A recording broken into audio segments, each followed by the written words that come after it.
Welcome to Asian American Life. I'm your host, Ernabel Demillo. We're in Manhattan's Chinatown checking out the 88 Gates Project. These murals you see behind me are popping up all over this neighborhood. It's all part of a beautification project, but with a little twist. I'll have more on that coming up. But first, here's what's ahead on our show. He wants to make history. Andrew Yang could be the first Asian American president of the United States. Kyung Yoon takes us to a New York high school where the curriculum is reading, writing, and Korean. In this current political climate, many Asian American elected officials are finding themselves the target of hate speech. Minnie Roh has the story. And Rainer Ramirez shows us how this Queens principal is defying all odds and transforming a high school in the far Rockaways. This and more on Asian American Life. You may have noticed murals like this one popping up all over Chinatown. The 88 Gates Project is the brainchild of John Yu, a longtime Chinatown resident. With the help of his wife and two daughters, they're turning security gates into a work of art. Yu said he wanted to spread Chinese culture with his paintings, but you'll have to wait until the businesses close when the gates are down to see most of the murals. But believe us, it's worth the trip. The presidential election is a couple years away, and one man has already put his hat in the ring. His name is Andrew Yang, and he's hoping to make history. So this man wants to give you and me $1,000 a month, no questions asked. Well, the Freedom Dividend is a policy where every American adult between 18 and 64 receives $1,000 a month, free and clear to do whatever they want with it. And while that seems dramatic or extreme, it's becoming increasingly necessary as our economy changes. Andrew Yang hopes his Freedom Dividend will catch the attention of voters. Yang, a successful entrepreneur, is running for president. If he wins, he could be the first Asian American president of the United States. We met Yang recently at his New York-based campaign headquarters, a Spartan loft-like space energized by a group of very enthusiastic millennials.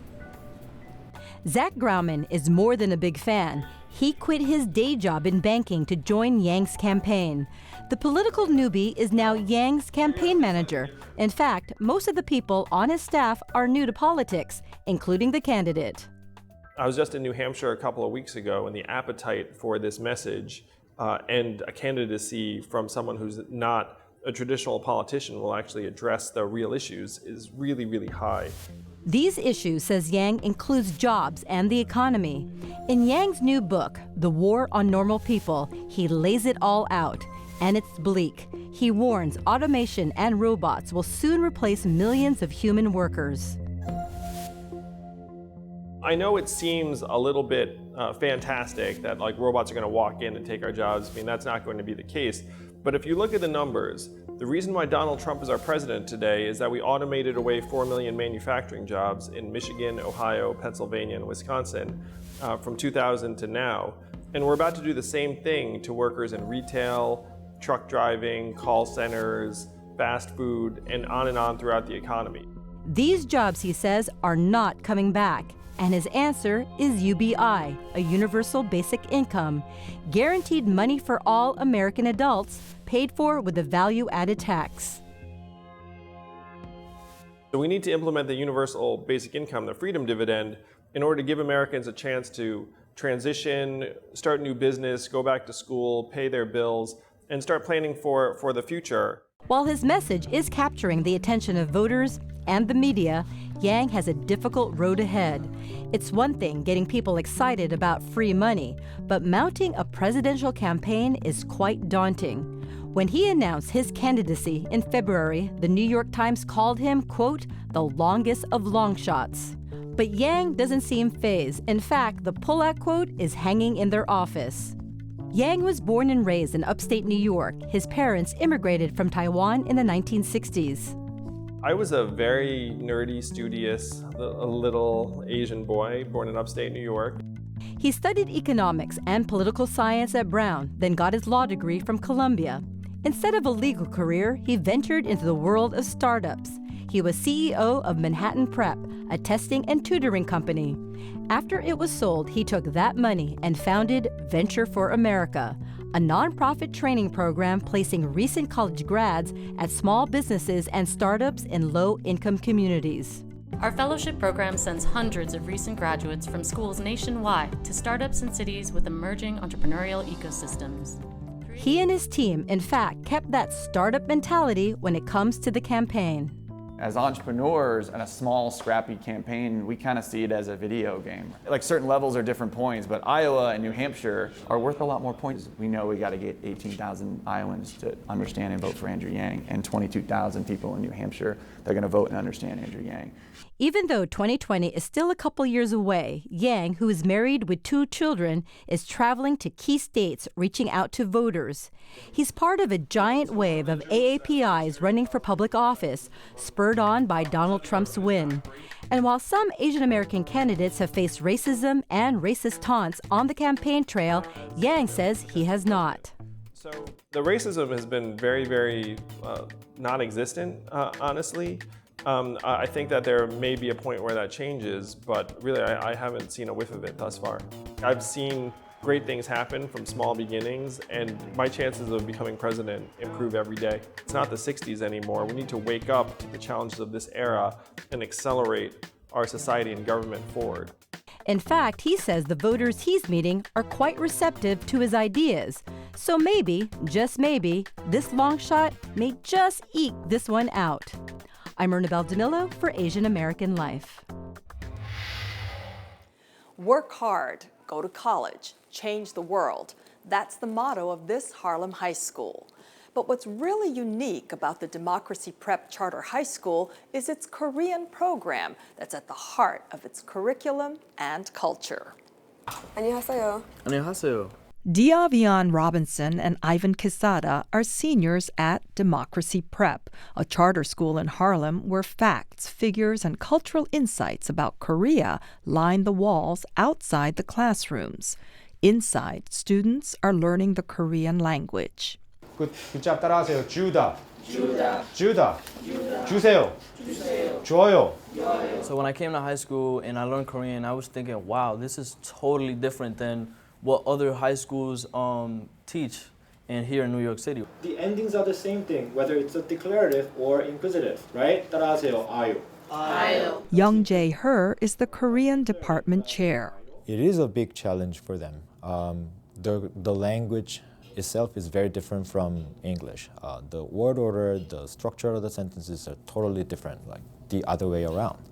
So just learning them gives them like huge headache. Mister, I can't do this, I can't do this. But once they pass Korean 1, 2, and 3, they get huge self-confidence. Oh my God, I can do this. I can speak in Korean. What led to Korean program being so embedded in the DNA of Democracy Prep? Our founder, Mr. Seth Andrew, when he founded our school, he wanted to make a school that is different from other schools. We're a charter school, so we can have our own policies and stuff. And he actually had an experience teaching in Korea as an English teacher. And he was mesmerized by the culture. Koreans focus on education, their zeal towards education. So he wanted to bring that culture to his future school. That culture, transplanted to Harlem, has taken root at Democracy Prep, where 99% are students of color and 85% qualify for free lunch. In Korea, like, teachers are highly respected, and like here in school I could see it because like our students, they really like respect their teachers, and they really have like that power of learning, that with learning they'll be able to like be better and like be more successful. The school provides a rigorous college prep curriculum, of which the Korean program is just one slice, but it's what many of the students find the most special. Being focused in Korean culture has been amazing for me. I love Korean culture. I love the Korean language. Diavion is president of the school's Korean dance team. We do traditional dance and we do competition for traditional dance, but we also do K-pop dance. It's hard to do and perform a dance that's not from your culture. And although it's sometimes hard for other people to understand why it is we do it, it's more to have a more personal understanding of the culture and to fully involve ourselves. Every spring, Democracy Prep hosts a Korean street festival in Harlem with performances and cultural activities. The school also has a travel program for its students to visit Korea. We send 20 students to Korea every year during their spring break. They do homestay with Korean families. They visit our sister school. It's a great opportunity for them to actually try their Korean skills to Korean people and also learn the culture. I was able to immerse myself in the culture, speak to actual Korean people, which was really cool, learn about the history of Korea and actually engage in the activities that they do. It's clear that the culture of the school is one of high expectations for the scholars, with college being a constant reminder.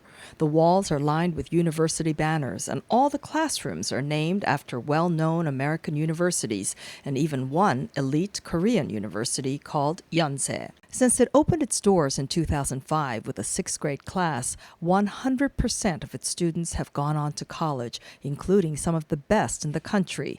This fall, Erica is studying at Dartmouth University and Ivan at Haverford College. I would say that Democracy Prep changed my life, honestly, because I have a lot of friends who go to different schools, and I see our differences. I see how they turned out and how I turned out. I feel very honored, grateful, and happy to teach my language and teach my culture to the students of Harlem. And through learning Korean, I want them to become students who will be more able to understand other cultures, understand other perspectives, and become more rounded human beings who will be successful in this more and more globalizing world. Every student at Democracy Prep must pass the Regents test in the Korean language in order to graduate. But it's clear that the value of the Korean program extends far beyond language skills in shaping the outlook of the scholars for their future. I'm Kyung Yoon for Asian American Life. I'm Minnie Roh. 2017 was a record-breaking year for Asian American politicians elected into office. But with this welcome increase for the community also came an unwelcome rise in racially charged hate speech against many of these politicians.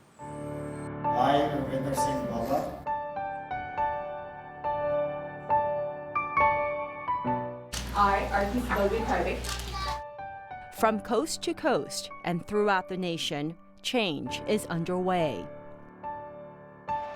Candidate Donald Trump's rallying cry in 2016 to make America great again, and the anti-immigrant alt-right rhetoric unleashed in the neighborhoods across the country since he became president only served to fuel that wave of change.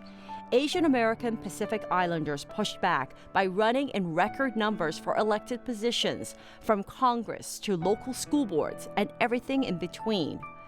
Artie Krybeck was one of those who heard the call. The amount of hate crimes that were spiking after the election in November and the kind of rhetoric that was out there, you really brought home to me that what we needed were more people to step up, and someone needs to represent. And really someone said, well, why can't that be you? Krybeck was a political newbie, one of the many who entered into politics post-2016. She ran for and won a council seat in her hometown of Glen Rock, New Jersey, a New York City suburb.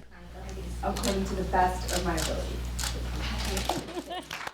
The numbers from the Asian Pacific American Institute for Congressional Studies, which tracks AAPI elected officials, show that as of 2018, there are roughly 370 state and local officials, 18 members of Congress, and 1 governor nationwide.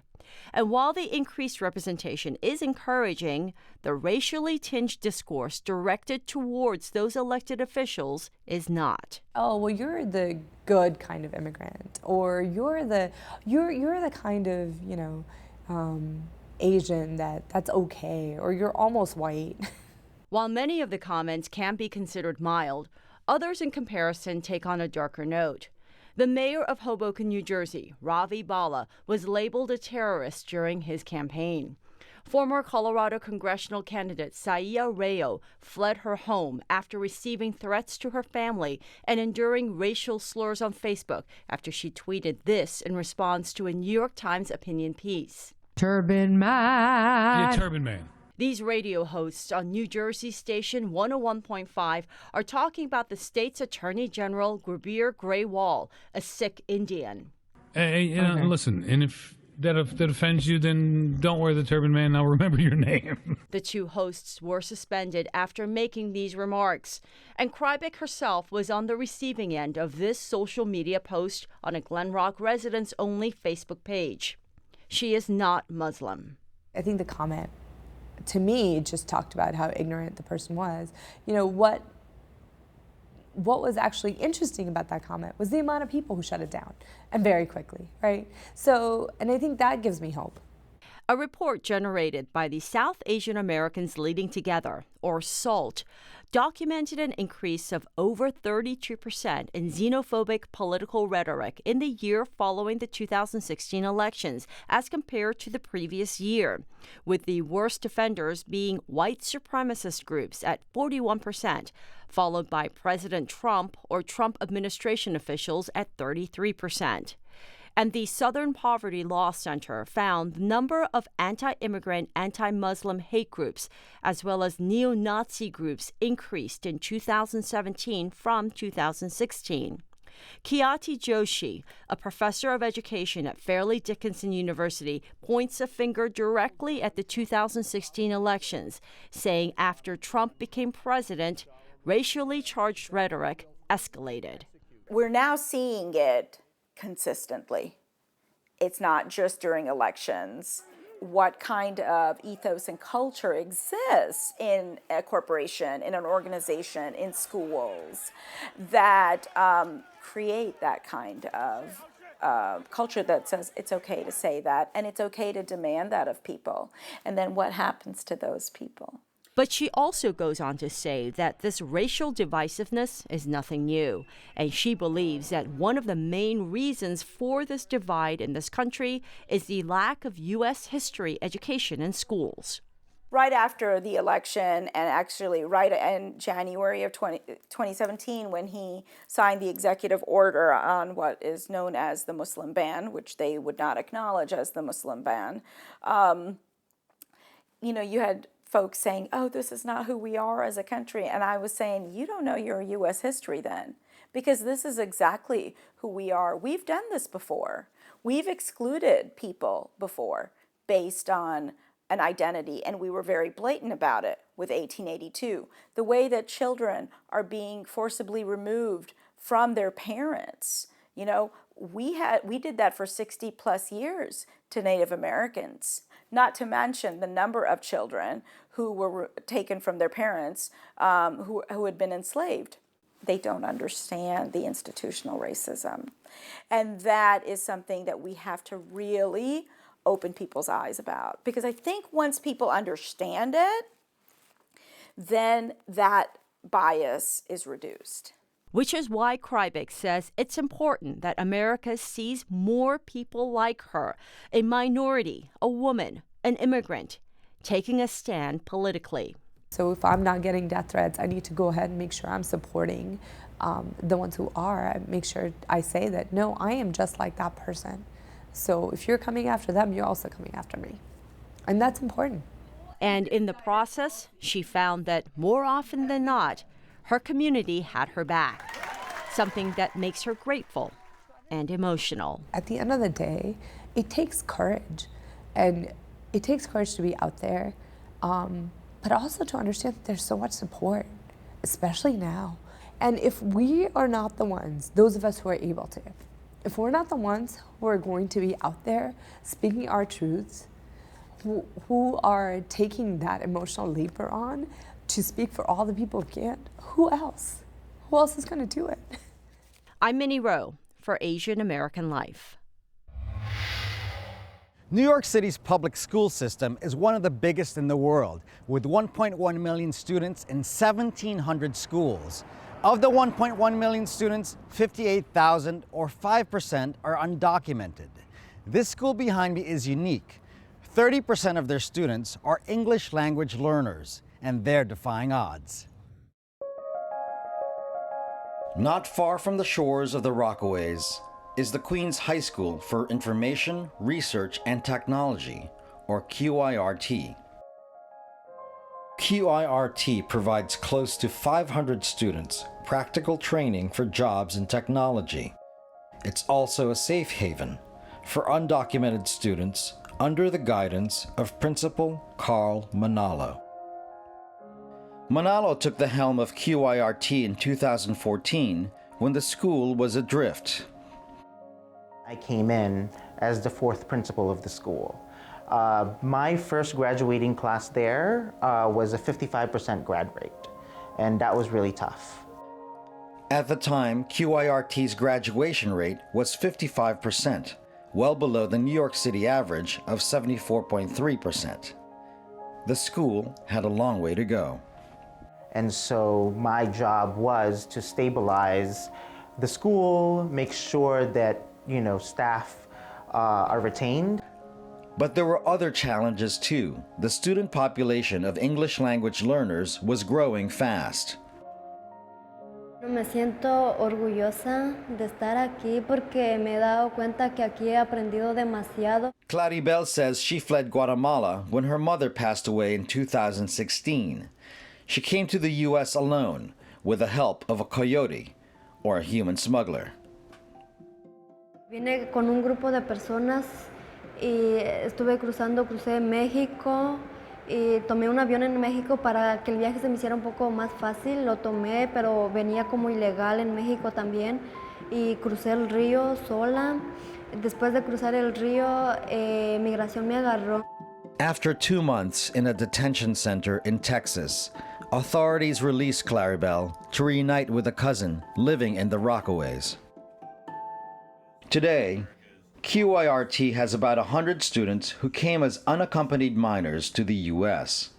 From El Salvador and Guatemala. Some of them have endured violence or threats of violence, and they've landed in New York.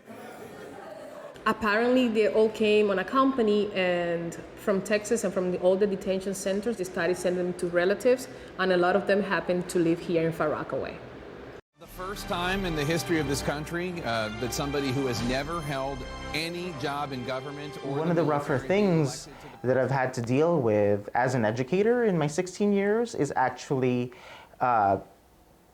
speaking to students the day after the election, and students asking if they're going to be deported. So Manalo educated his students about their rights. What does an ICE warrant look like? What do you do if they do knock on your door? What do you say? What do you see? What happens if you see them in the street and they're asking you for your papers? So those are things that we had to educate our students with. But after Immigration and Customs Enforcement conducted raids around New York City earlier this year, the threat of deportation was palpable. Our kids will be looking at the windows, and every time they see a van, they will hide. To have to feel like you could be taken away when you're trying to build a life. And I don't know how a 15-year-old or a 17-year-old would handle it. As an immigrant from the Philippines, Manalo sees himself in these students, with some exceptions. I came here for opportunity with my parents. They came here to escape violence and possible death. So why do you support? A lot of the students that are undocumented live in fear. They feel that at one moment they can be here and at the next moment they can't. But however, when they're here at QIRT, they don't feel that fear. They feel a sense of belonging. Guidance counselor John Restrepo says that Manalo improved academics by building a community.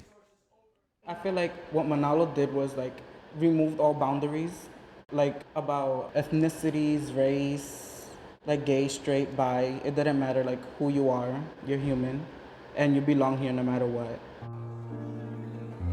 Our English language learners are a part of us. They are woven into the fabric of our community. They are there just as much as everybody else, and they're a huge part of our community. They're not separate, they're not different, they are a part of our identity as a school. There are no guarantees that immigration authorities won't remove students from the school. But this principal is optimistic. After all, his last name, Manalo, means to win in Filipino. QYRT's graduation rate has increased every year since his tenure. Last June, 82% of QYRT seniors graduated. That's 8 percentage points above New York City's graduation rate. I really want my kids to succeed. I want my school to be the hub of a lot of the things that are happening in the community. I want the community to be proud of my school, and I think they are, you know. And I want us to be the shining star of the Rockaways. For Asian American Life, I'm Rainer Ramirez. That's our show for now. We'd love to hear from you. You could leave us a comment on our Facebook page at Asian American Life. I'm Ernabel Demillo. We'll see you next time.